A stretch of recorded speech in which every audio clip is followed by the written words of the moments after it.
Welcome, everyone. Thank you for joining the GBSN for Energy Transitions virtual series, Powering the Energy Transition, A Tale of Two Hemispheres.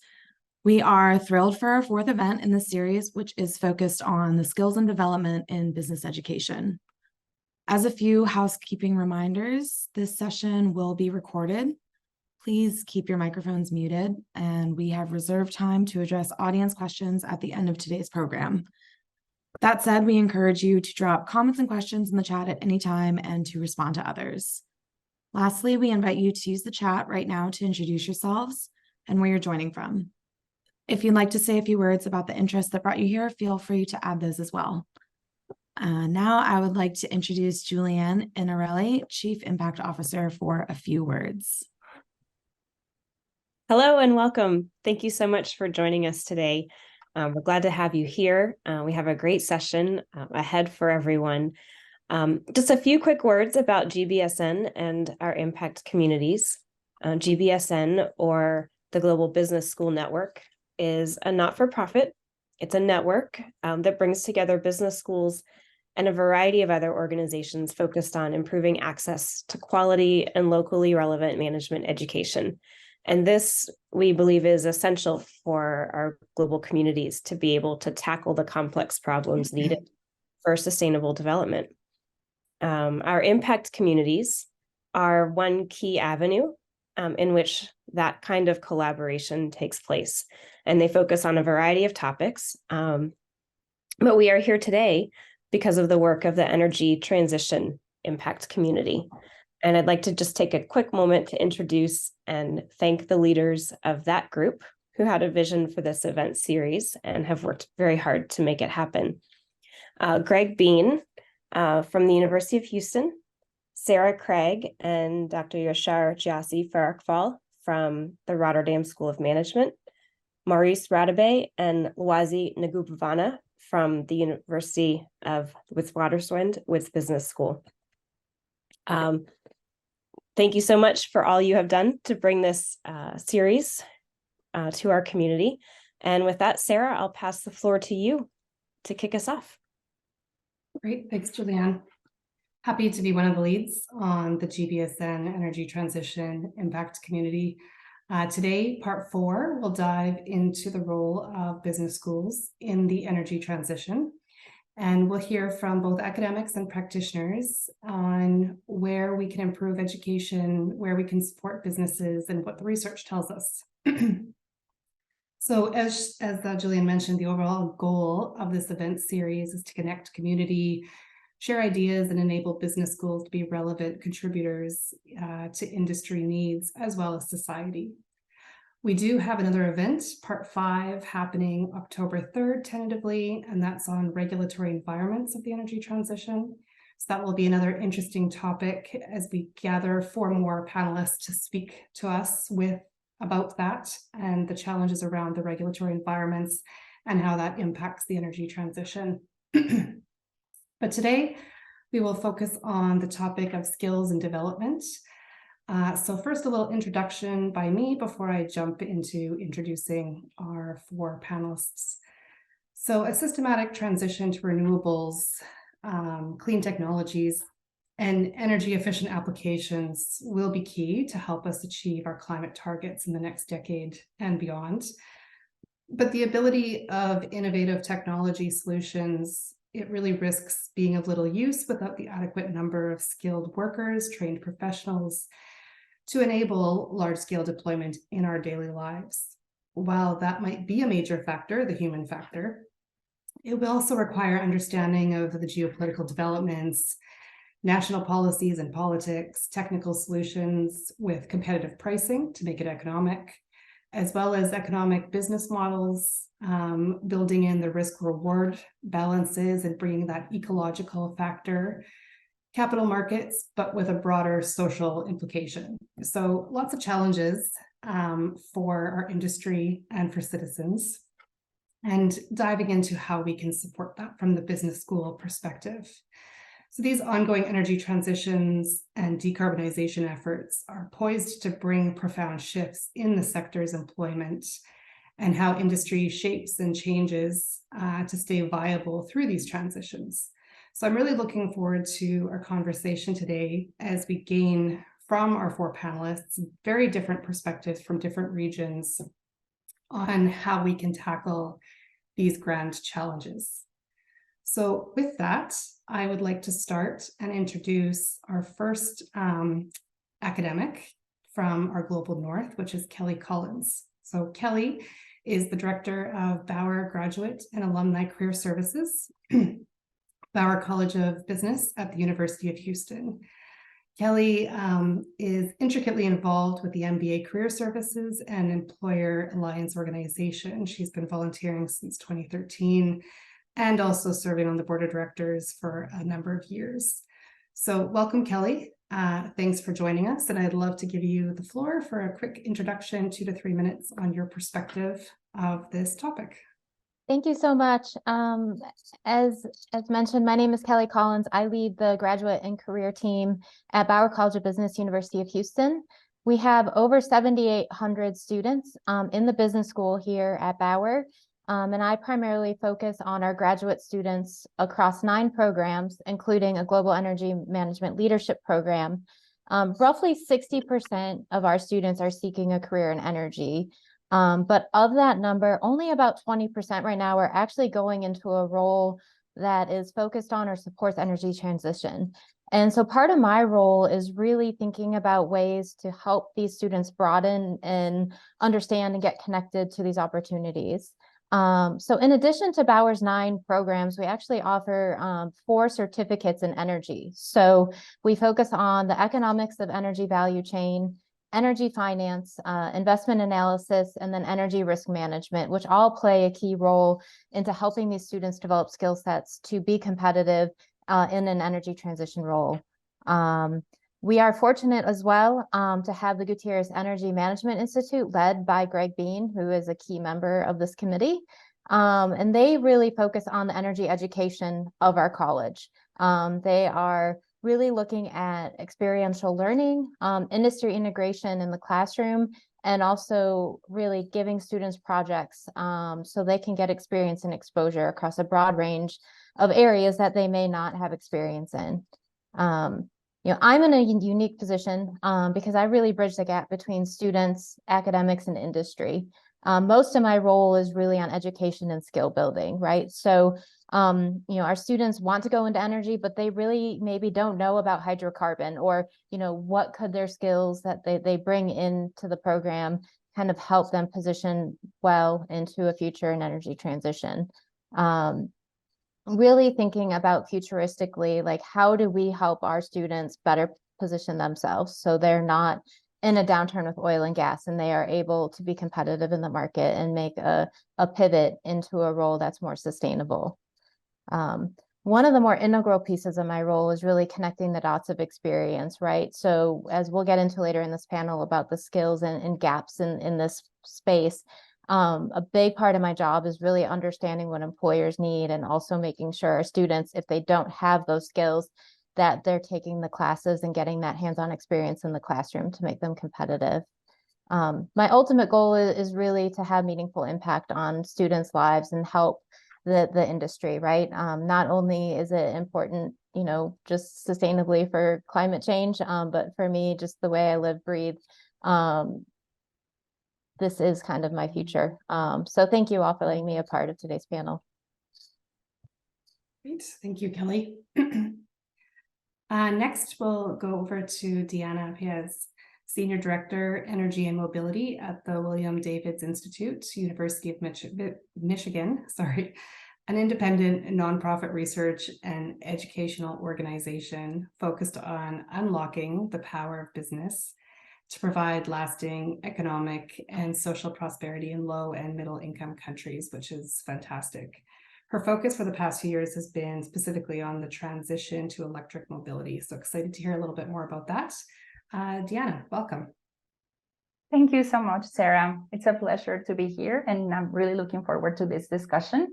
As you mentioned, I work at the William Davidson Institute. Indeed, I lead our work at the intersection of energy and mobility, and for the past few years with the huge shift in the automotive industry towards electric mobility. We've been doing some work and research to look at the implications of this transition in emerging markets.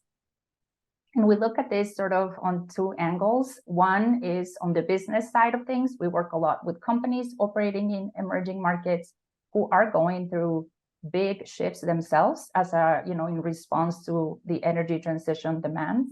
So our work is really focused on creating, applying, and disseminating business knowledge to help these companies be successful, sustainable, and profitable.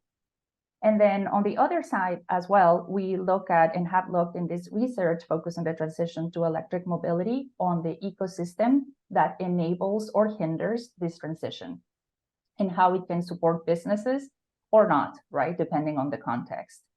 And this ecosystem includes looking at the policy framework, the infrastructure, and also, of course, the workforce or talent piece, which is a huge part of this transition and necessary element to be able to power this shift.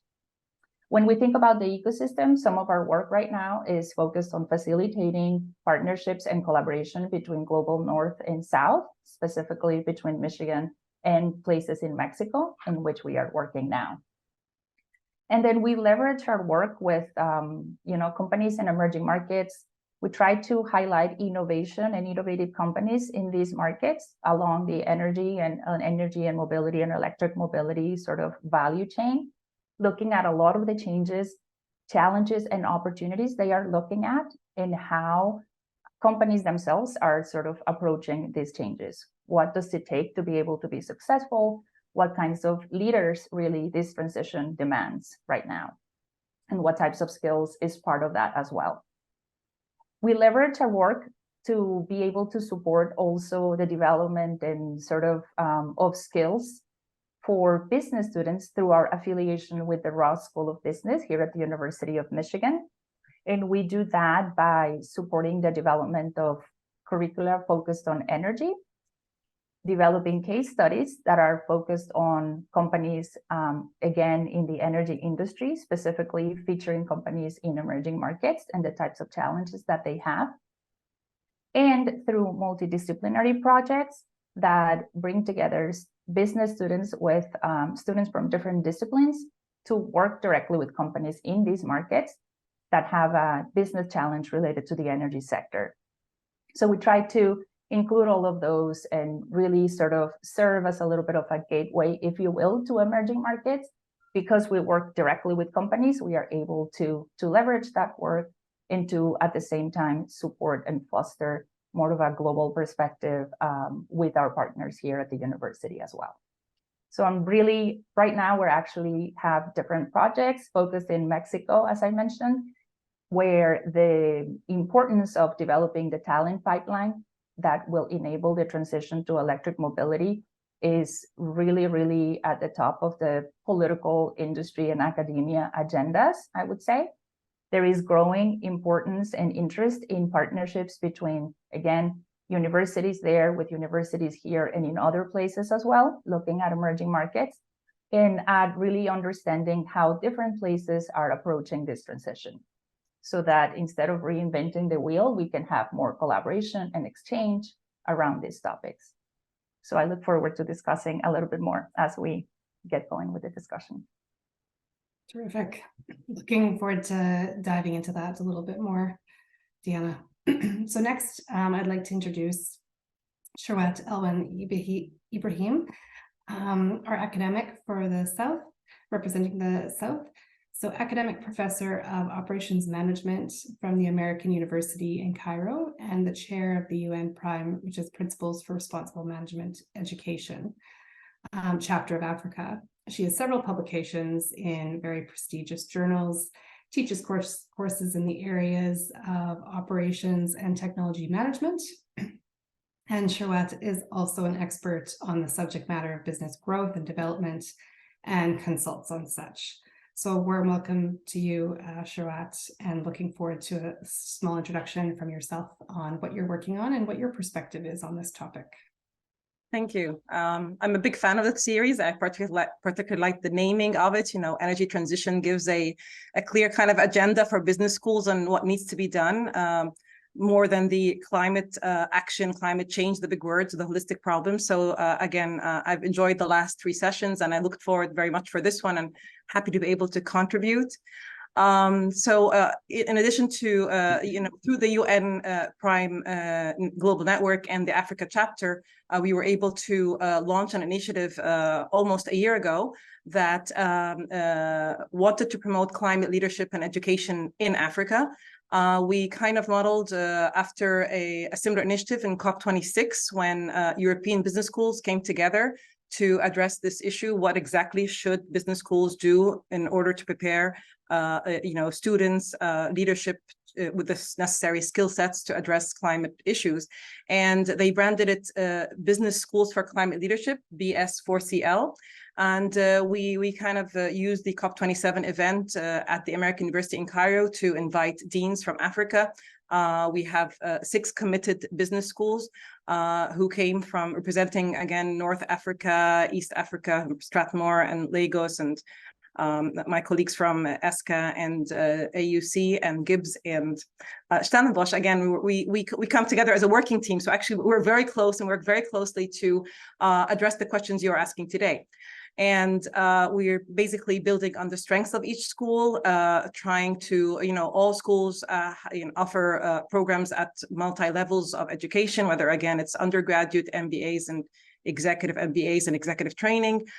We have very strong industry linkages, so we are, feeding the pain of these gaps that were mentioned by my panelists before. And we are collaborating on research, classroom initiatives, student competitions, workshops that would develop capacity building in our schools. We're nowhere close to where we need to be. We are in this nice phase of what we call conscious incompetence, where you kind of know that you know enough to know what's missing and what we need to know. We need to identify gaps. We are, what competencies we need to build again. And I'm very interested in this time of discussion to go on in that. Again, I believe that energy transition brings it very much local and very much to business schools. It's what we do. I mean, transition and transformation is kind of what business schools do, depending on what the technology is, what the the theme of the day is, right? So when it's energy, and energy tends to be a big company problem, a policy problem, but so it's very nice to bring it and park it into business schools and ask ourselves, what exactly does it mean to our stakeholders? There's a strategic element to energy transition, basically. The risks and opportunities that arise from such new business models, and how can you actually evaluate these investments? And if you're thinking to grow your companies or create new business models, there's that very interesting element where business schools, again, can definitely help. There's the production and consumption. If I look at it from a supply chain perspective and operation management perspective, companies and students and businesses need to start thinking about where energy comes from, how they can replace some kind of some parts of their energy with others, and again, how at the back, back end of the supply chain, and also at the front end with the consumer, and how can they be efficient in that side. So again, I'm very looking much forward to the discussion we're going to have, and I think it's definitely interesting for African business schools collectively to discuss this space and what we can do. Thank you. Thank you so much, Sharat. Appreciate your perspective, and I definitely have some follow-up questions. So next and finally, we have Mpho Mokopele, from a practitioner from the South. So Mpho is a CEO of the Energy and Water Sector Education Training Authority.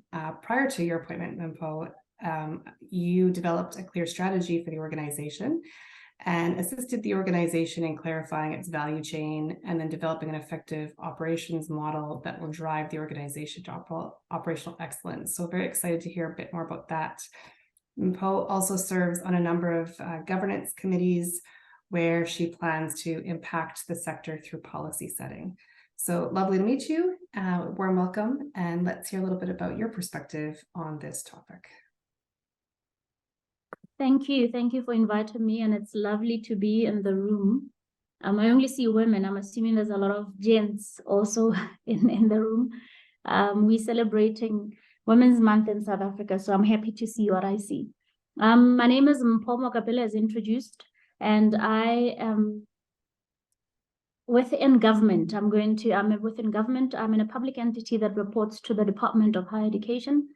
And our role is to implement the National Skills Development Act through the National Skills Development Plan. And what that, in simple terms, we are required from an energy and water perspective to determine the labor demand for the energy sector, current and future, which has major difficulties with trying to determine future skills, especially for the energy sector. And in addition to that, to ensure that we are responding to that through qualification development, curriculum review, and also ensuring that we've got quality trainers within the country that are qualified and assured to drive those. Biggest challenge is really matching demand and supply. One of the big things that we've been seeing in our country is because supply of skills is coming from, it's significantly funded by government, we are supplying a whole lot more than demanded, depending also on policy direction that is taken by the country and also implementation of government plans. Just for an example, we see ourselves sitting with a lot of unemployed graduates within the energy sector and the water sector because the economic activities are not able to absorb all these graduates that have been trained. So it's very critical. And one of the discussion potentially is that the role of business schools when it comes to the research that's conducted for countries that informs the policy positioning of countries when it comes to transitioning. I'm in a country that is developing and that is not industrialized, and very important the approaches that we take in such countries when we talk about the just transition. At the center of the transition in such countries sits people. And the reality is that we are going to transition regardless of where we stand. The question is that are we going to transition with people? One of the speakers in their introduction spoke to the pains, I think at industry or at university level. We are on the forefront where we are seeing the pains of communities that are impacted by the transitions within these within our country. And therefore it's very critical that from a policy perspective, from research that informs policies that are set, even driving economic growth in countries, what role can business schools play in the business of the government is of my interest. And I'm looking forward to the discussions and the questions around the table. Great, thanks, Mpho. Appreciate your perspective. So welcome to all four of you.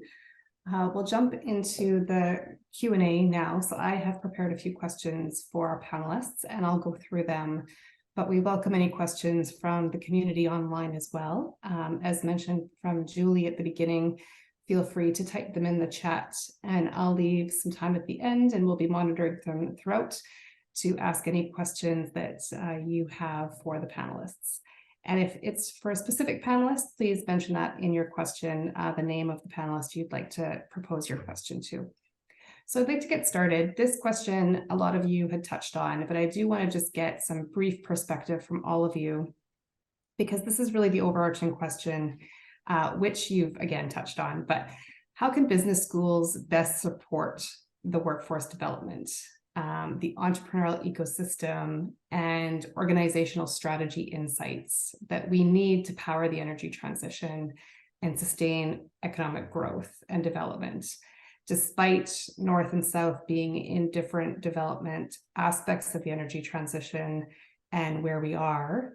From your business school perspective or as a practitioner working with the business school, what would your perspective be on that as a firm role for a business school and how we support the development and transition? So I'd love to start with you, Kelly, if I could. We'll just kind of go back through the list and then I'll do more pointed questions for each of you after this one. Sure, thank you. So I think kind of first and foremost here in Houston, you know, we have a strong energy curriculum, but how do we tailor it to the transition? How do we introduce renewable energy into the classroom and expose students at a time when they're exploring and learning? So they're more apt to think about these as options, you know, post-career. So some of the things I think we're doing really well are research projects. So through the Energy Institute here, Greg offers multiple research projects that actually can be implemented, right? They're not just kind of these, oh, let's have this idea. Like these are actual projects that are going to companies to help solve real problems. And along those lines too, just the integration of experiential learning across all modalities of the classroom.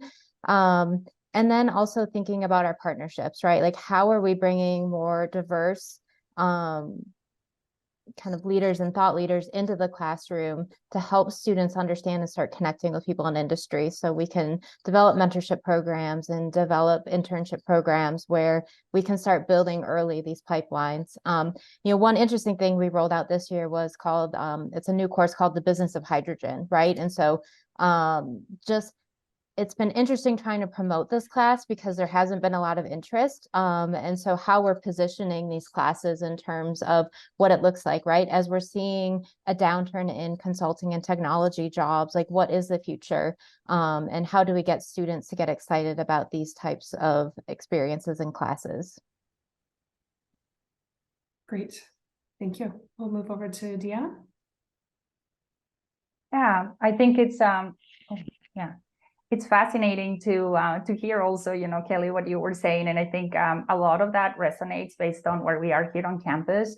I do believe, you know, right now we can't ignore, of course, the geopolitical sort of situation, the more global aspects of this energy transition. I believe that the markets, the public, the, you know, workers, employees all demand a different type of business leader that really understands the type of implications of this energy transition that goes all the way, you know, upstream to downstream in the business as well.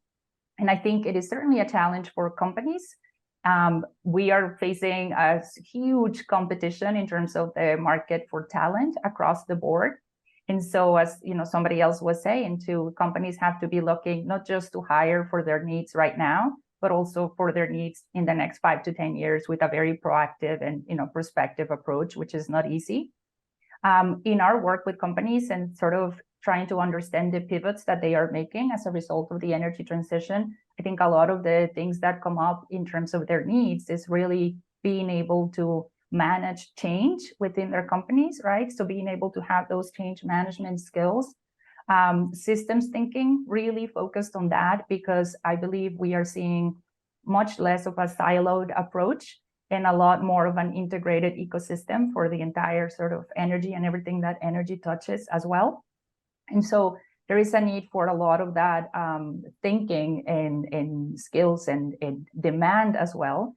And I believe business schools definitely have a big role to play. I think for the solutions and the innovations that we already have, the technology that we have now to solve the energy transition challenges, we know that these technologies and these solutions need to be scaled very fast, need to be deployed, you know, in different places, in different contexts. So you need the same skills that are the building blocks of businesses to be able to do that. So operations and marketing and strategy and all of those core skills are necessary no matter the sector. And I think there is growing demand now for this type of energy related program, both for students, but also for professionals working in the sector and looking to upskill, reskill, and really understand what the implications are for their companies going forward.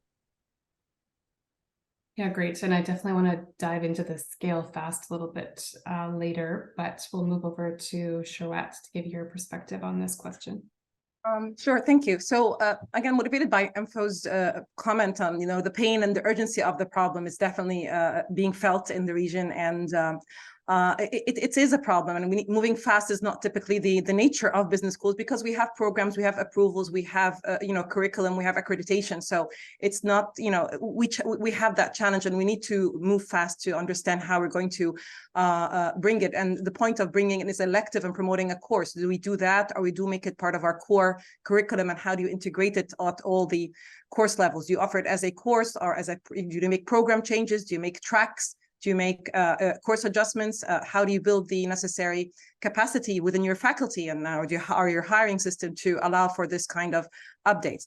One thing I definitely want to echo to what's happening in the North is the industry partnerships. I mean, they are with you in every step of the way. I think it's the one of the best things, at least my institution does, and I'm sure the other, and I know the partnership schools also have that. So the one size fits all doesn't really fit everyone, and you need to navigate this as you offer your portfolio of education in a business school. You have your undergraduates who are seeking employment upon graduation, and you need to train them to, there's the awareness to start with, right? So you have to begin with alerting students about, you know, if you're focusing on energy or climate, doesn't have to mean you're an activist. It's just simply part of the way business is being done today. And you bring in speakers, you know, our employers, in that case, from the industry, to speak about how there are opportunities if they want to focus on these or take these kind of focused courses or apply their projects with a certain focus on energy or climate. And then, of course, the MBAs, I have to say, are going to, I believe, are going to be one of the biggest mobilizing pieces, because, I mean, if you look at, you know, entrepreneurship or new business model innovation, and you want to find ways where, you know, opportunity exists within energy transition, I think it's the mid-level management or those seeking new business opportunities or growth in their careers to do so. And courses, you know, again, are similar to you know, feasibility and valuation of certain renewable energies, the certain technologies that exist, and you know, there's a whole program that you can design to make that kind of graduate aware. And they know, because they've been in the profession for a few years, the kind of pressures that their companies face. So you have a different role for industry here. You basically want industry to support you on initiatives in training. They need to have a more hands-on approach to what needs to be taught in the classroom. It goes beyond the awareness, it goes beyond solutions and innovations and working and research and case studies, and we need to move in that way. There's also, I mean, you know, energy, it has been a policy issue, has been a top executive matter. The scale of large companies managing energy in our continent has been a thing. So you want to target, you know, executive education, you want to target policymakers, you want to discuss governance issues, accountability, greenwashing, all the issues that relate to, you know, who makes these decisions in the companies. And I find sometimes that, you know, government do look for top tier business sector to advise them on what goes into regulation that's feasible and makes the pain maybe less of a problem for Africa. So working with partnerships along each stage of the programs you offer, and fitting exactly the role of industry in each, whether again it's you know, it's hands-on, or if it's advisory, or if it's curriculum, or it's research, is kind of where I think we need to focus our energy and in the near future, and the very near future. Thank you. Great, thank you. And last, Manpal, what's your perspective on this question on how business schools can best support the workforce and entrepreneurial ecosystems? Without me repeating what Shewat has said, I'm really on the same page with regards to the role beyond just supporting businesses, an advisory role also to the government. One of the key things is that you always say is that businesses cannot exist in an environment that is not, in an economic environment that is not conducive, because that's where your clients are, that's where you're busy, where you run your business. So business schools should not only, I think, be focused on businesses, but also on the environment where business are existing. And I think that will potentially move into that advisory role in government. I'm not in a business school, and often I look at innovation. I'm going to talk to innovation and technologies. If a business school exists in a country where innovation and all the technologies within the energy space are not coming from that country, there must be something that a business school can do, unless if it's not important, because most of these innovation and these technologies are driving economic activities within those countries. So it's that advisory role again that comes in to say, how do we drive economic activities for our country, and not only for businesses, because if the country is growing, those businesses shall also grow. I work with universities, business schools, with universities of technologies and vocational training, and the disjuncture between universities and vocational training is huge. The research that is done by business schools does not reach vocational training where skills are trained. innovation that is research and innovation that is done at universities doesn't reach the vocational training, and therefore you will find that that relationship between universities and vocational training can also be sort of, I think, you might not close it, but minimize the distance by the partnership and also the advisory role that business schools can play. Skills development often, and maybe I'm talking to occupational, in the occupation space, happens outside universities, and I think there's also room there for business schools to play. Great, thanks, Mimpho. Okay, so next question I'd like to get into, and Mimpho and Sharat, you've kind of touched on this, Mimpho, just recently, on how energy transition strategies for the business schools and for industry will vary per country. So no matter what, the skills needed are very likely similar, but the technology might differ, even in Europe, border to border. The Netherlands will likely be more wind driven renewable technology given our proximity to the sea, versus Germany and France, which will be slightly different, maybe more reliant on solar and hydrogen, if that becomes technically and economically viable. So does that also mean that business schools, how do we maintain the flexibility? And Sharat, you brought this perspective in of that we don't move quickly as a business school. We create an MBA program, and that becomes the MBA program,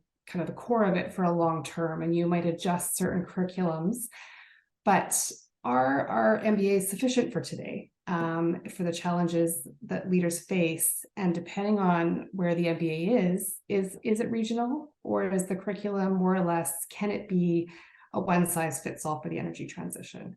So kind of a two-part question there, asking about the flexibility from region to region based on the energy transition strategy, and if specifically the MBA is flexible enough to bring in all the new experiential learning quickly enough to handle the country to country variability in the energy transition. So if you want to maybe take a crack at that first, Sharat, I see you nodding.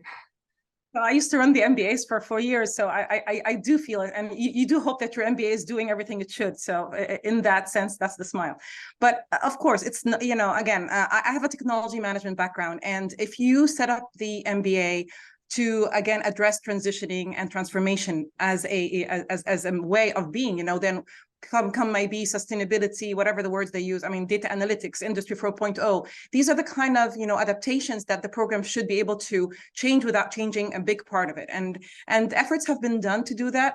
But again, the foreignness of climate, and again, the technological elements of it are the illiteracy of what makes it so foreign for business schools, I think, is again harming specifically climate, you know, again, energy transition and climate, compared to other maybe smoother words like sustainability or data analytics or digitization, which we try to integrate in our courses.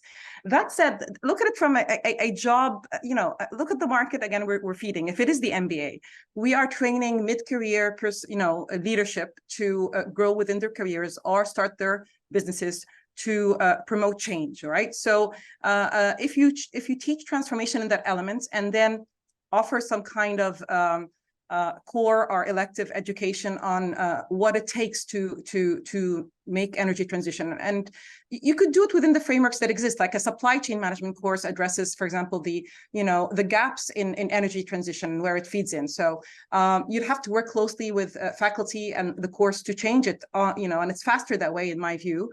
But there is the element of, you know, the business models that come up, and this is again answering to Mimpho's point on, you know, the upskilling. So opening a business model around energy transition where you would train or upskill vocational training, that is a business model.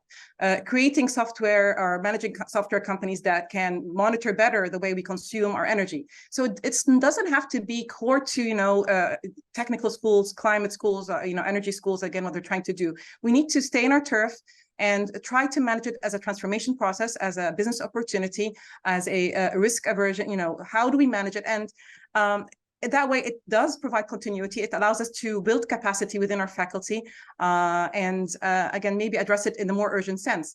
What an MBA will look like again in 10 or 20 years is something I'm hoping we can all watch, especially post-COVID, and again, how curriculums are changing and we're all adapting to all the changes in employability. I mean, careers have changed and everything has changed. So it's not just climate that's changing, energy that's changing around us.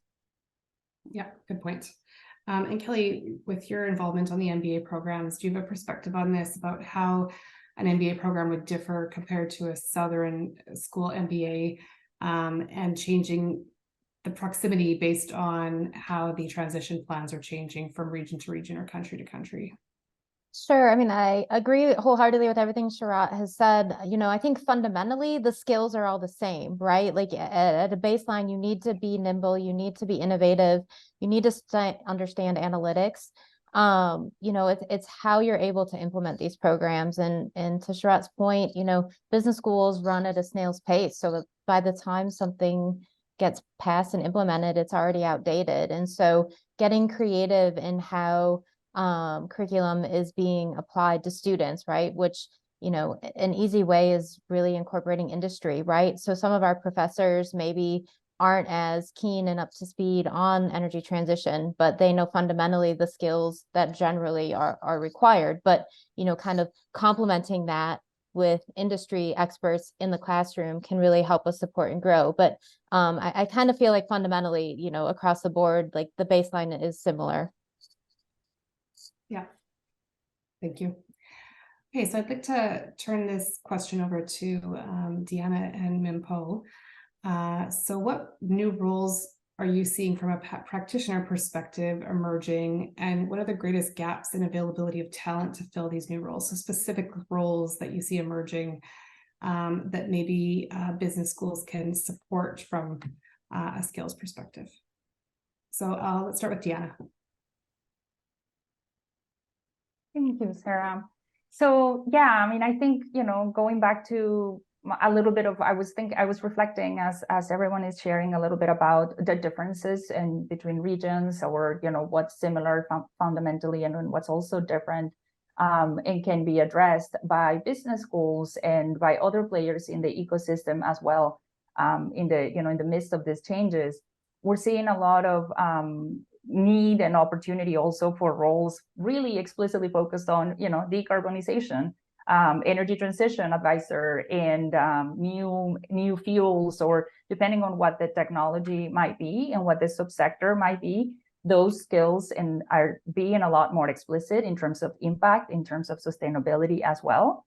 And if we look, or as an example, the EV transition specifically, which is where I focused a lot of my research, there is much more emphasis placed on, of course, transparency of the supply chains, the entire from the beginning all the way to the end of a specific product. There is a requirement and a need to really understand what goes into each product as well in terms of the supply chain. So you have experts on traceability of, you know, for example, critical minerals and things like that that go into building an electric vehicle. There are different skills. There's a lot of, I think, cross-disciplinary talent that needs to be incorporated as well in this type of challenges within companies. And it really depends on, you know, what specifically they might be focused on. But I do think that you have the technical skills and you also have the more non-technical or soft skills that really are going to help professionals implement those changes that are needed now. Perfect. And Mimpo, what's your perspective on this roles that are emerging because of the energy transition and the gaps in availability of talent? In South Africa, there was work that was done actually in partnership with Wits Business School, where we looked at the entire transition and the types of skills that are going to be required, from hard skills to soft skills, and for local transition. And I'm just going to highlight on a couple of things that really came on top that reflects that some of the occupations are not going to really significantly shift. We still need the same base, but it's at as you transition, specifically when you're trying to address the just element of the transition, the legal and regulatory framework is regulatory skill is going to be critical for the country, because of the significant changes within the regulation space, how to regulate energy.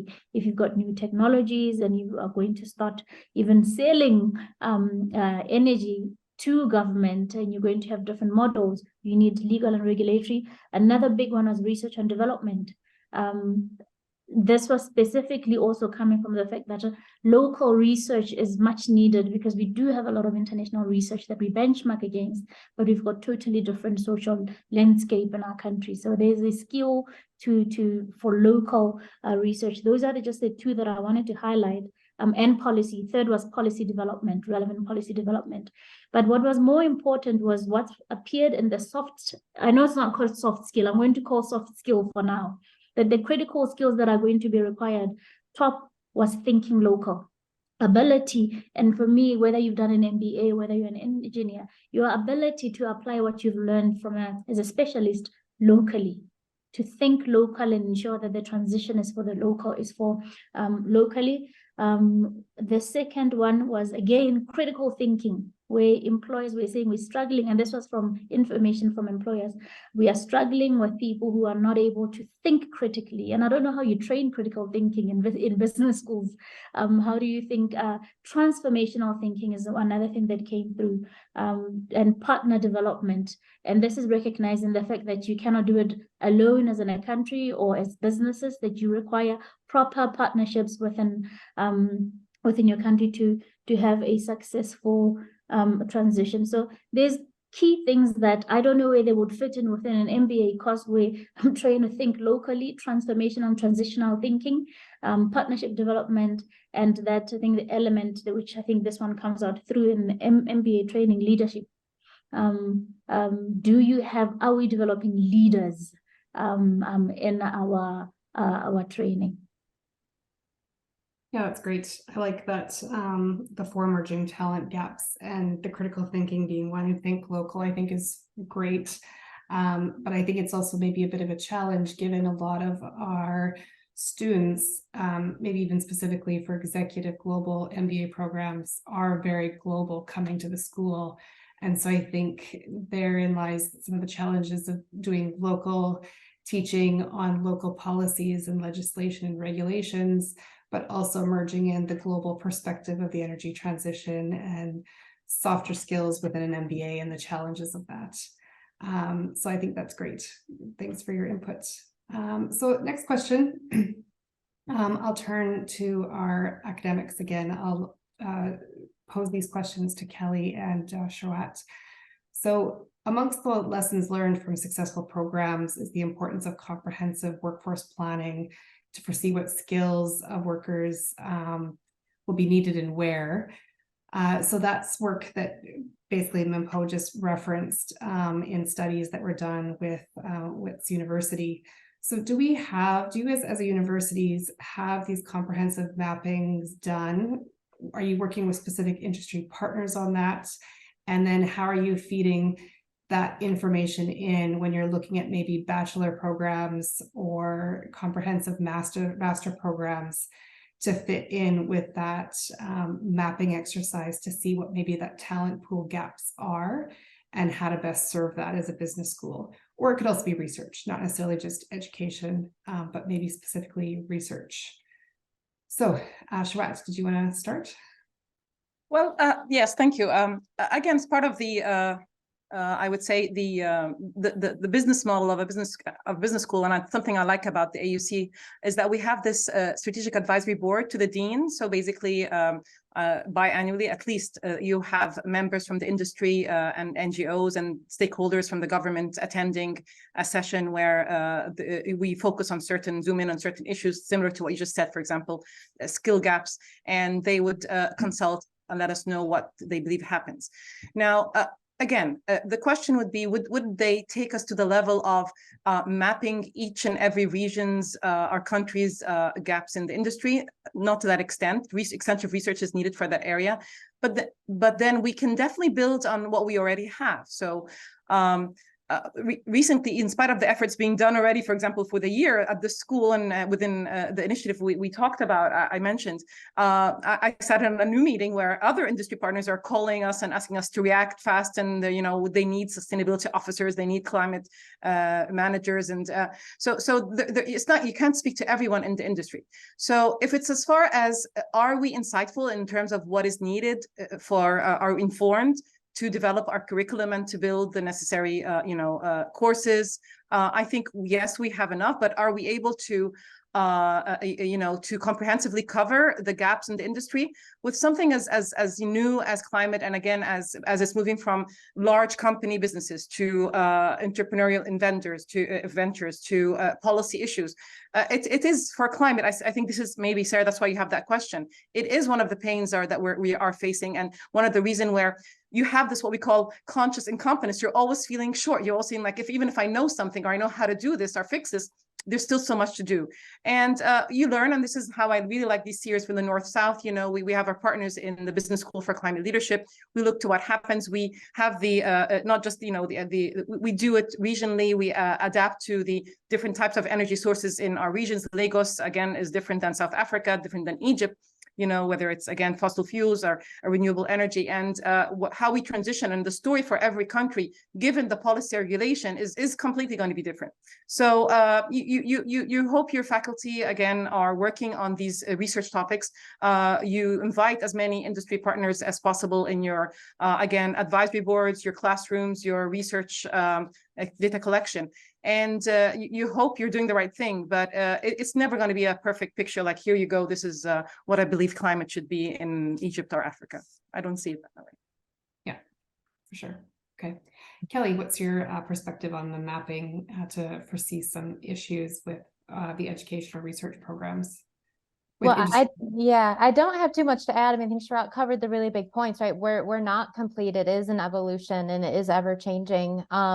And kind of to her point, right, we do have an energy advisory board, and we have a dean's board. We rely heavily on those leaders to help guide us and give us that insight into where we need to be headed.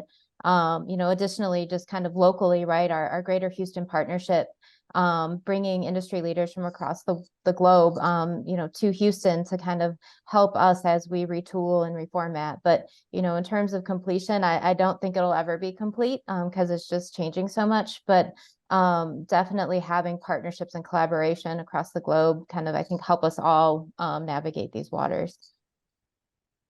Yeah, that's a good point.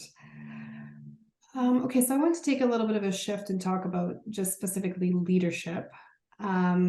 So some examples would be a good company we've had guest speak at some of our sessions at Erasmus University is Ørsted, which was previously the Danish oil and gas company that switched 80% of the renewable business to wind. And that really takes leadership. It's not necessarily government policy changes or even subsidies that make that change. That's someone standing up and saying, I see a value here. We need to make a shift as a company, despite potentially shareholder profit values, et cetera, et cetera.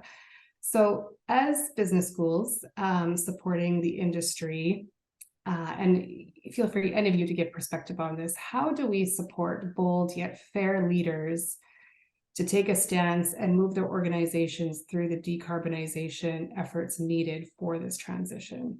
Is there something specific, or does it really just come down to proper education? But without a doubt, all of these leaders go through a university program of some sort. Lots of them have taken engineering and then go and maybe do an MBA later on, or whatever the evolution of these CEOs could be, or government politicians. So how do we support that? So let's maybe go to our academics again briefly, and then I'd love to hear, Deanna, your perspective, because you also brought this up. What type of leaders are needed? So actually, maybe Deanna, let's start with you. Oh, there. Okay. Yeah, thank you, Sarah. Absolutely. So what types of leaders and how do we support that in terms of industry? And I think, a lot of it also begins with a lot of awareness. If I think about more specifically some of our work that we're doing in Mexico with universities there, in the context of the EV transition, as I mentioned, which applies also to other technologies, this type of change. We see a little bit of a disconnect between industry and academia. A lot of those reasons come back to some of what has already been discussed in terms of the pace and how fast academia can move sometimes to be able to develop those skills and those really those behaviors and aptitudes on the part of the students as well. So we see a lot of that, some of that disconnect, but a lot of interest in developing leaders that can purposefully, I think, lead change within their organizations and their companies. I mentioned earlier the change management, sort of, one of those specific skills, because I think it's such a big one as companies go through these shifts. I think there is a lot to be said about building teams within the company that can really go through very difficult transitions in some cases. It really depends on the talent makeup and the talent base that already exists in the company, and the priorities and the changes that companies that the leaders really are looking to be able to achieve in a short amount of time as well. So I think purposeful leaders who are able to build teams to lead change processes in a very empathetic way as well. I think a lot has changed. We mentioned earlier, the pandemic has changed a lot of our own expectations, a lot of our own careers and what we look for, I think. And we're seeing that a lot, both in terms of big companies and as well as smaller ventures, right? That really start entrepreneurs that start their own companies from day one with a different approach, kind of revisiting and rethinking how business is done because of the challenges that the energy transition and decarbonization brings. So I think it is another aspect that I would like to highlight is actually sort of the need for cross and multidisciplinary approaches as well. We see that many times founders that might be developing their own ventures who have the technical skills about a particular technology, but still need a lot of the building skill, the business skills that can really help them build a business and grow that business. So I think there is a lot of room there as well for more collaboration between disciplines and to be able to integrate some of those business approaches in other disciplines as well. So it's I think it is a very interesting time right now to be, leading a business that really has to respond to some of these challenges, brings big opportunities, but also difficulties. It's a complex environment, it's changing constantly and very rapidly. And we talked about the ecosystem, sort of what's happening in terms of policy, what's happening in terms of, infrastructure, and how you can actually find the people you need to be able to fulfill that mission. So I think it is a different type of leader. It is a lot of different aspects right now. I believe that looking at and creating mechanisms for collaboration and knowledge exchange, such as this very event, can help a lot also in bridging some of the gaps that we're seeing. Yeah, that's great. And Shawat, did you have anything to add to Diana's comments? Yeah, I mean, the logo of the brand, the business schools for climate leadership, again, is in the name of what we, our initiative. So I struggled a bit with the word climate leadership, especially when it comes to Africa, because the amount of SMEs and small and medium enterprises is like between 85 to 90% in most countries, right? So basically, how do you expect young entrepreneurs, small budget firms to take that step up or to choose the right path? And this is one of the main struggles, even in the classroom. And I do welcome this kind of, cynical discussion in the class about what really means, what is our responsibility, and that's, I think, how you create a generation who are aware. Now, again, that's the nature of Africa, and we're going to have to sort it out, and what leadership means to Africa businesses, and in relation to, I guess, regulation, policy, and finance and investment opportunities. Because what happens is these companies are trying to, bid for money or investments that are titled green, and those dispensing this green finance is looking to find ways on how to allocate these funds. So that's an area where money talks, all right, or in other words, investments talk. So leadership here can be managed through the way equity and loans are dispense to entrepreneurship in the country, and that's one view. The other view has to do with the formal leadership in boardroom style.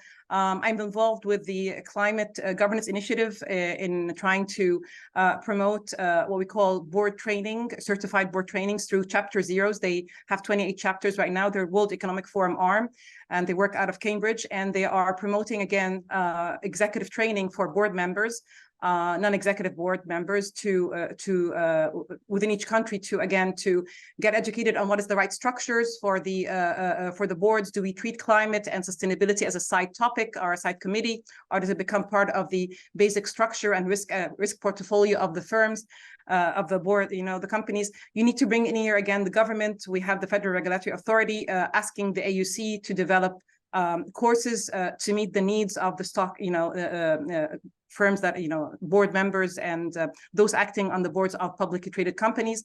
So there is that element you can do with with a business school. As I mentioned, you offer a portfolio of offerings, and you want to target leadership at all levels. Again, the mid-level with the, mid-career managers who need to be entrepreneurial and be able to apply for funding or for kind of seed money to grow their ideas is all part of what I believe is climate leadership. Perfect. Thank you. I like that. So I'd like to jump over to you, Mpho, about kind of your comment around just transition equals people, and dive into that a little bit. So my question is, what targeted programs or research could be needed to ensure that the new energy, what behaviors need to change, or what skills can be strengthened to ensure transitions are fair and people-centric? So getting into more of that just transition, it's a topic that's thrown around a lot, but how do we actually put some meat around the bone, so to speak, from a business school perspective, and make this a topic within education and research that industry leaders can latch onto and then focus their businesses to make sure that their businesses are more fair through the transition and more people-centric? Love to hear your perspective on that. Thank you. I wanted to probably add on, there's a discussion on MBAs, and I recently, I've been attending a global executive development program, and it's a business school. And one of my comments was that I'm sitting in government, and I was finding a lot of the things very irrelevant for government official who wants to be contributing to government so that we are running efficient and we are leaders who are able to assist countries, if we're talking from a transition perspective. And my comment actually had a discussion with the dean, and I said, it appears we are excluding government, and yet there are government students within the room. Because a lot of us, even listening into the room, we are saying business school supports industry. And maybe that's the role of business school, and maybe it stops there. But we often talk into that the business school is supporting industry and often leaving leaders within government out. And we cater for leaders in government through special programs when there is a request. And I think there's a potential role there. And another comment I just want to make on leadership, I wanted to, sometimes does MBA equate to leaders? And I think this potentially puts at risk sometimes even the value of an MBA when you find someone coming into the space. Yes, we've done a lot of work on geopolitics, on economics, on transformation and leadership, but then you get into the space within the public sector and you found yourself not being able to navigate and lead within that space. So I think we need to, for me, there's a room for us to look at building global leaders. That I was talking about local thinking, where I'm able to move into a different country and adjust myself to think locally, not that I'm able to think locally because I'm only situated in a specific country. So I thought I should just maybe just bring that up. From a fair and inclusive transition, this goes back to the approaches that are followed by different countries. And this is, again, the role of potential business schools that can play in policy positions for different countries.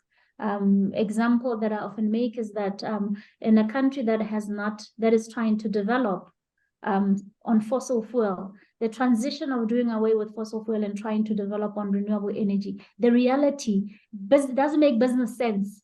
even if a business school was to come into play, they would say it might not be the best way if you are going to consider people, if you're going to consider economy, if you're going to consider your plans to industrialize. This might not be the best way. And this is information that is often available and that can assist in even setting NDC targets. You look at some NDC targets for certain countries, it doesn't take into account your social landscape and your people. And therefore, we end up, I always use the example of South Africa, where you dismantle the old before you strengthen the new. Because you want to transition and because you've set targets already. So people consideration is really at policy level first before we can go into organizations like us that are now saying, how do we now train women so that women can meaningfully participate within the energy sector? You have already not gotten certain thing wrong at policy and approach level. So we're always playing a catch up. We're playing catch up to try to fit people in so that we are saying they are not left behind. So it's really important from policy level positioning of countries to transition, that at the core of that is your people, it's your social landscape in your decision making. From a skills development perspective, upskilling and reskilling looks very different in countries where there's high unemployment. So if you've got high unemployment, it means your people are educated but potentially not skilled, because the skill is obtained in the employment. So you cannot adopt the approaches of a developed country that is upskilling those who have been employed, and you look at even the timing and the types of upskilling and reskilling and hope that it will work in a country where people have been unemployed. So that's also thinking about people. So it really must be the transition in the energy sector in certain countries needs to be people-centric right from policy setting. Yeah, agreed. Kelly, for you, kind of to touch on that around fair and people-centric, but more on the inclusivity side, is there some targeted programs that Bauer University has to ensure new energy workforce is more inclusive than the energy sector we have today? I myself worked in the energy sector for 15 years in Canada and in Houston, and know that it still lags quite far behind. So is there specific things that Bauer University is doing to support this with their industry partners or with government policy changes, or just in the university itself to attract more women into the programs? Yeah, I mean, this continues to be a big problem, unfortunately. While we do have some amazing leaders in this space, some of the things we're doing is really trying to get in at the energy companies and promote programs and offer scholarships to get these women into these programs so they can then come out in leadership positions.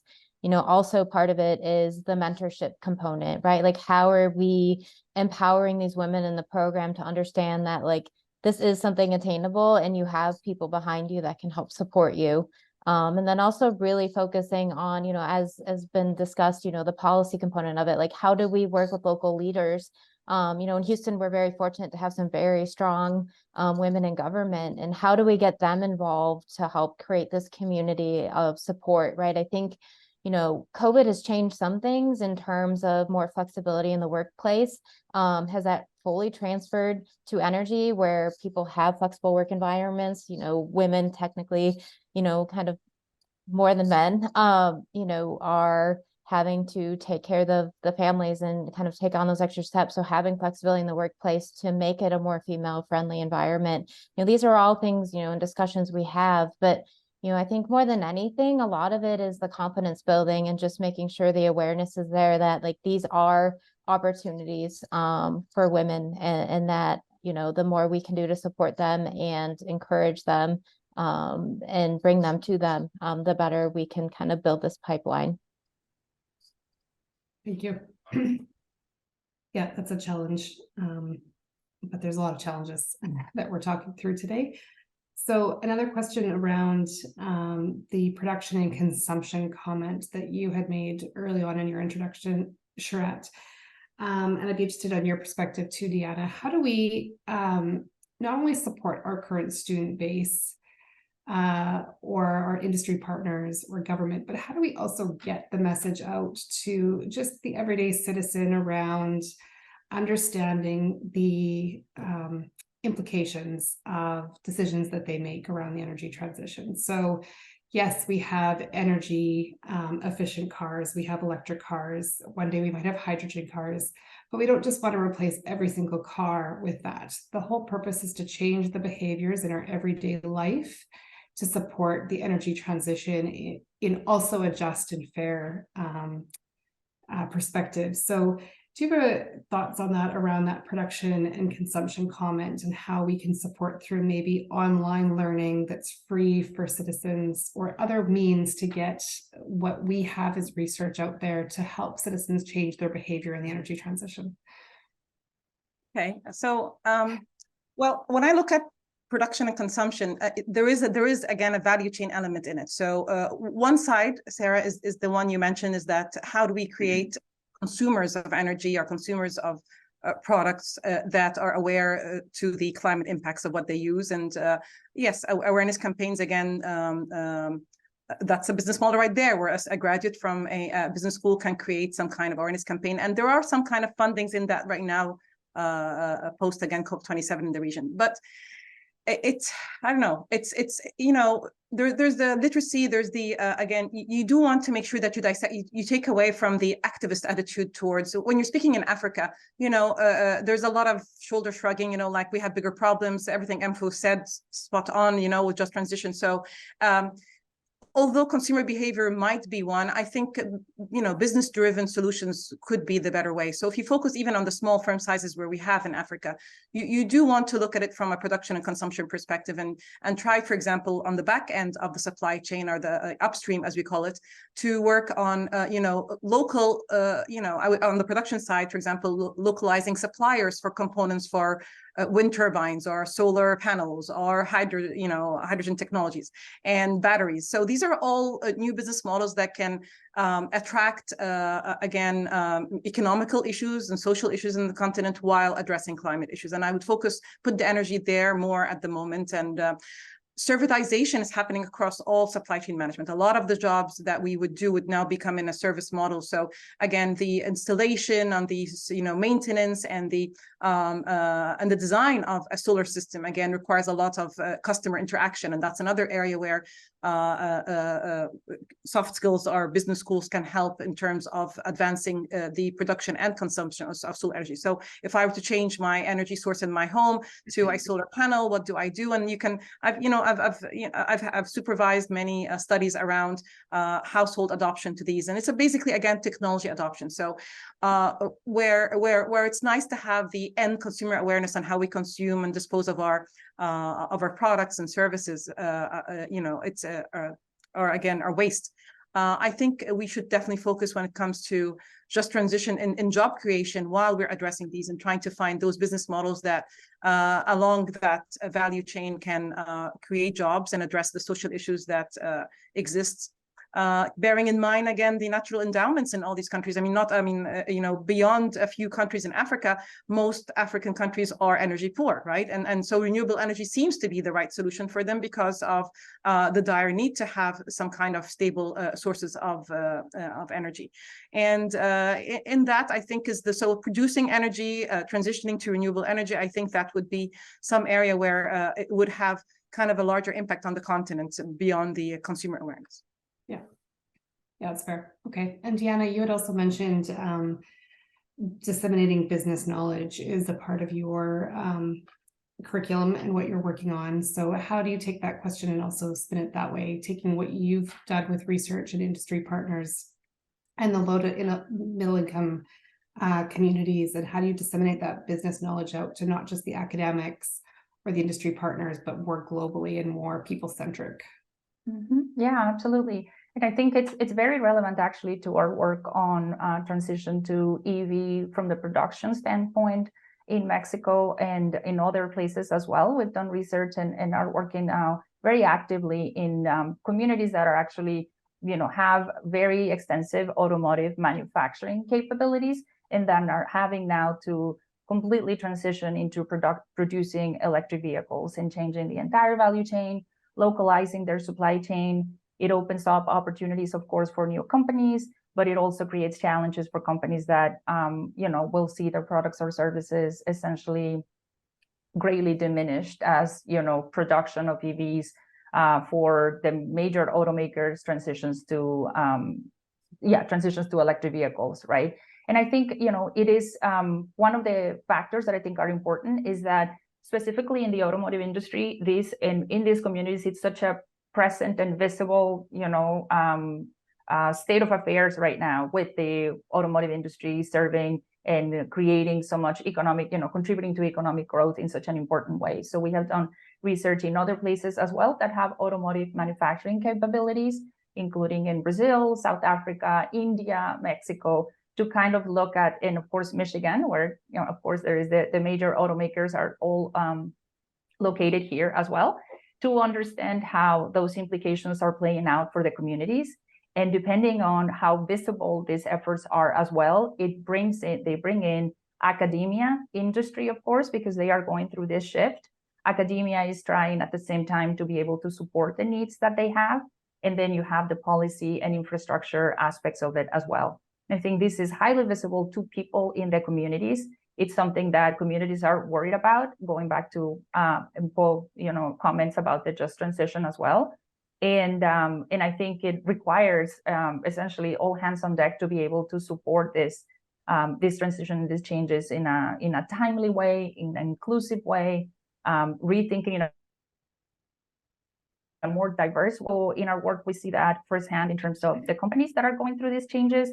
And then also, we really seek to highlight innovations and highlight, you know, I don't really love the best practices sort of, or to think about it in that way, but innovative ways and strategies in which different stakeholders are addressing and approaching these challenges in different places, and be able to disseminate that information and capture it in a way that is easily understandable and sort of more like actionable versus really sort of, you know, high level, super technical research that perhaps is not as easily understandable by, you know, consumers.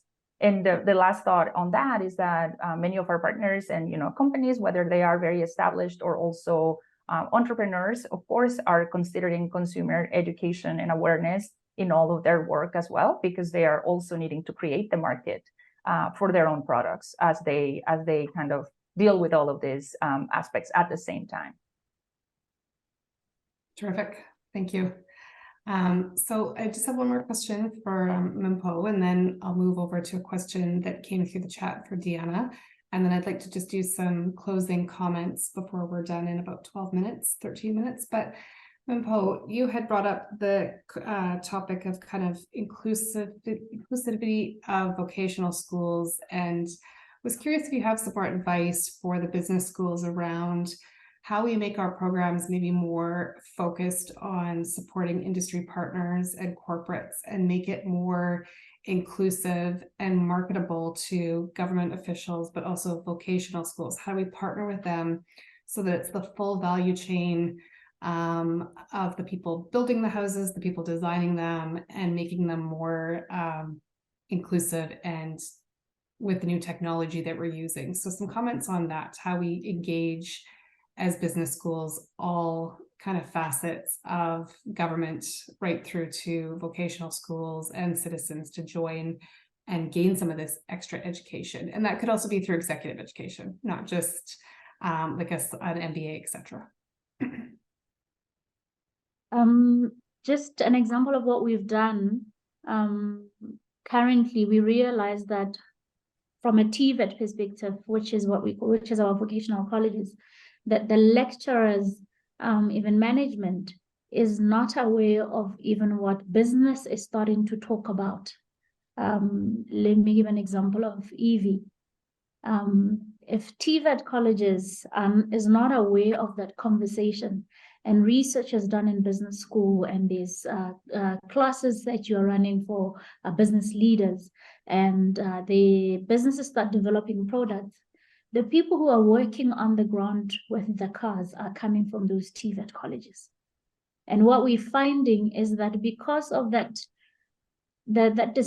distance between the universities, and I'm just going to say universities, and the TVET colleges, is that when the business now make decisions to move, the skills are not present because the TVET colleges are only starting to get an understanding and only starting to build curriculum, which is too late. And what we are seeing is that you end up importing the skills because business needs to run now.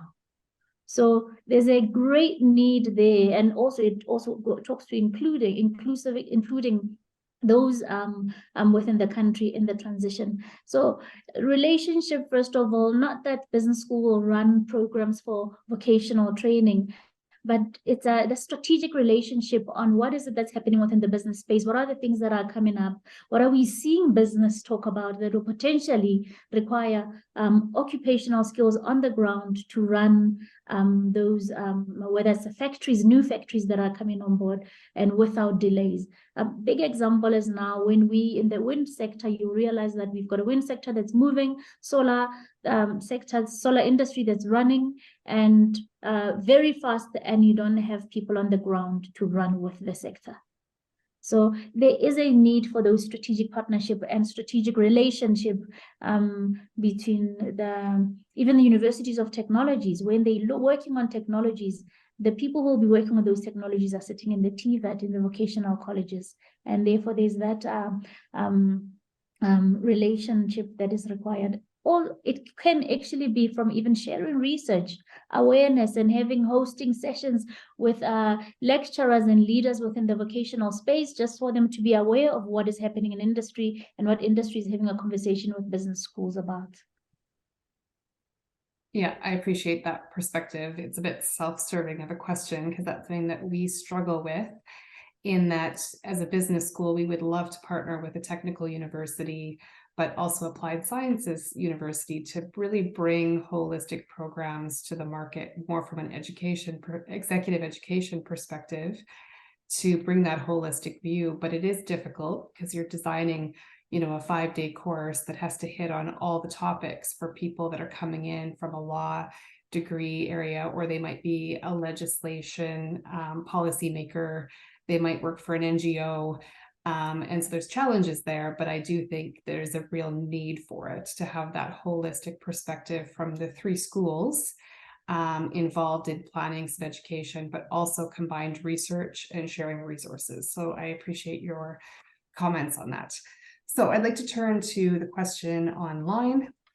This is from Charles. So his question is for Deanna. Great work at your institute. One question, what specifically are you doing at the Institute together with your partners in preparing emerging markets to deal with the potential accumulation of expired EV batteries, in light of the fact that many of the markets depend on secondhand vehicles and will therefore have to deal with a compounded challenge as the energy transition matures? In your opinion, is enough being done to develop the relevant skills in these markets, especially regarding battery repurposing and recycling? So great question. Thanks, Charles. It is a great question, absolutely. So we've done a research really focused on the entire sort of electric vehicle value chain, all the way from, again, mining to all the way to battery repurposing and recycling opportunities as well. It certainly varies a lot by context. We are focused on emerging markets, but even emerging markets, of course, it's not a large block, homogeneous block of the same types of issues. I'm aware that in many markets, I think especially in Africa, there's a lot of the secondhand vehicles. In other markets here, for example, in Mexico, where we work a lot, and in other places in Latin America as well, it might be different. There are different segments that come into play, right? We have a lot of 2- and 3-wheelers, for example, in India and other places in Africa as well. So all of this, I think all of these aspects and layers play a role into this. I don't think, are we doing enough just now at the moment in terms of understanding what the impacts for battery repurposing or recycling will be? I don't think so. I think so much of this is still playing out and evolving right now, really. I do see a lot of growing interest and also commitment on the part of industry, but also other stakeholders, including government for sure, and different initiatives in being able to raise awareness about the impacts of these as well. And then look for specific models that might work for different, emerging markets, different countries based on their context more specifically. there are opportunities in terms of, reusing, of course, recycle, using batteries for different applications as well. But the issue of disposing properly of these batteries is certainly one that is very serious, and that requires research and action as well. And so I think that is a big part of it. But all of our work right now is kind of focused on the entire value chain, looking at challenges, opportunities, and very importantly, I think connecting what we are learning from one market to another. Because if you take the, common thread of a specific technology, say EVs or hydrogen or something else, you will see that there are different markets that are prioritizing this particular technology. And so there are a lot of opportunities for collaboration and partnerships around those. Even though the contexts are different, they are trying to do the same and accomplish the same. So they face the same types of policy, infrastructure, and workforce issues, and that's the focus of our work. Great, thanks for that perspective. Okay, so we have a couple minutes left. Just closing out some comments. Is there any 1 minute last thoughts on some key things you heard that you just want to share with the group? Maybe I'll start with you, Kelly. Is there anything you just want to share as kind of closing thoughts from your perspective on any of the questions we talked about today and the dialogue? Sure. I mean, I think kind of my biggest takeaway is certainly this is not something we can do alone, and that we do need the community. We need our industry partners, we need the education partners, and we need our government to work collectively to help really move change forward. And so I'm grateful to see a group of strong women here really leading the thought leadership and kind of the initiatives to help take this to the next level. Yeah, me too. And Sharat, any final thoughts from you on the dialogue today? Well, again, I was a fan of the series to begin with, and when I saw that thing listed about business skills, I said I have to attend this one and really listen carefully to what they're doing. So I'm happy to be really carefully listening, and and to my peers here, and very strong women with very amazing input. We have our second Dean's meeting coming up on October 30th, along with the GBS and Beyond conference. So GBS and Beyond is being hosted at AUC, and we use the day before to bring in the African Deans to attend physically here again, and we discuss what's next. So you gave us a lot of food for thought, and AMFO, the one on vocational training was not on any kind of radar before, and I'm hoping to include it in our agenda. So just adding to that agenda of, we have a very exhaustive to-do list that we aim to tackle maybe 2 projects per year, and we're very excited to see where the coming meeting takes us. And we meet regularly, and hopefully we can keep you always posted about our activities. Thank you. Amazing, thanks. And Mpho, what's your final thoughts on the dialogue today, and any final words of wisdom from you? I'm happy we'll start seeing a lot of leaders coming out of business schools who are going to change government directions. I am going to start measuring the health of businesses and the health of government on our business schools. Excellent. And Diana, any final thoughts? Yeah, for sure. Great discussion. I think if I take anything away, just specifically, is that it seems that, of course, in the midst of this transition, we have to be holding like 2 things that apparently are contradictory at all times. So we have the business industry, does business serve industry, but industry also has a very big role to play in enabling business schools, right, to be able to help itself, essentially. You have to hold also local, the importance of applying local with the global perspective, because nothing is only local anymore, I don't believe. So you really have to hold those 2 things. And then this is all thinking about business leaders, right? Profit versus climate action, and being able to think about those trade-offs. Sometimes that does come up, and it will inevitably happen. And then you have the old technology versus the new technology, the old skills and the new skills. So I think it's a really tall order. I think it can be done. I think it is a fascinating time to be working on this, and that we definitely can come up and develop the talent that is needed to be able to power this transition. Yes, thank you so much to all 4 of you. I appreciate it. You've given me just a lot of things to think about in our own programs at Rotterdam School of Management. And as the Director of Energy Transition, we have a lot of work to do, but also maybe some people to reach out to that we've talked to today and get some different perspectives or a second eye on different programs or other areas we can collaborate in the future. So lots to think about. I also think we should, and I didn't get a chance to talk necessarily about the core curriculum, aspect, the fact that the MBA is the most mobilizing. We've already touched on the fact that vocational schools and applied science needs to be involved, because it's not just the leaders at the top that need to be able to make the decisions and understand what's needed for the energy transition, but more specifically to make it a just energy transition for all the people of the world. There's a lot to consider and a lot to take away. So thank you so much to all of you. I'm going to close out now by turning it back over to Julianne to finalize the last little bits of details for our session. Thank you very much to all of you. Well, thank you. Thank you, Deanna, Mpo, Sherwood, and Kelly. Really enjoyed hearing your remarks. Thank you, Sarah, for moderating. Thank you to all of you who added comments in the chat on the conversation and who also shared information about some of the initiatives you're involved in. I think we all have some things to go look up afterwards, in addition to the other new things on our to-do lists to think about.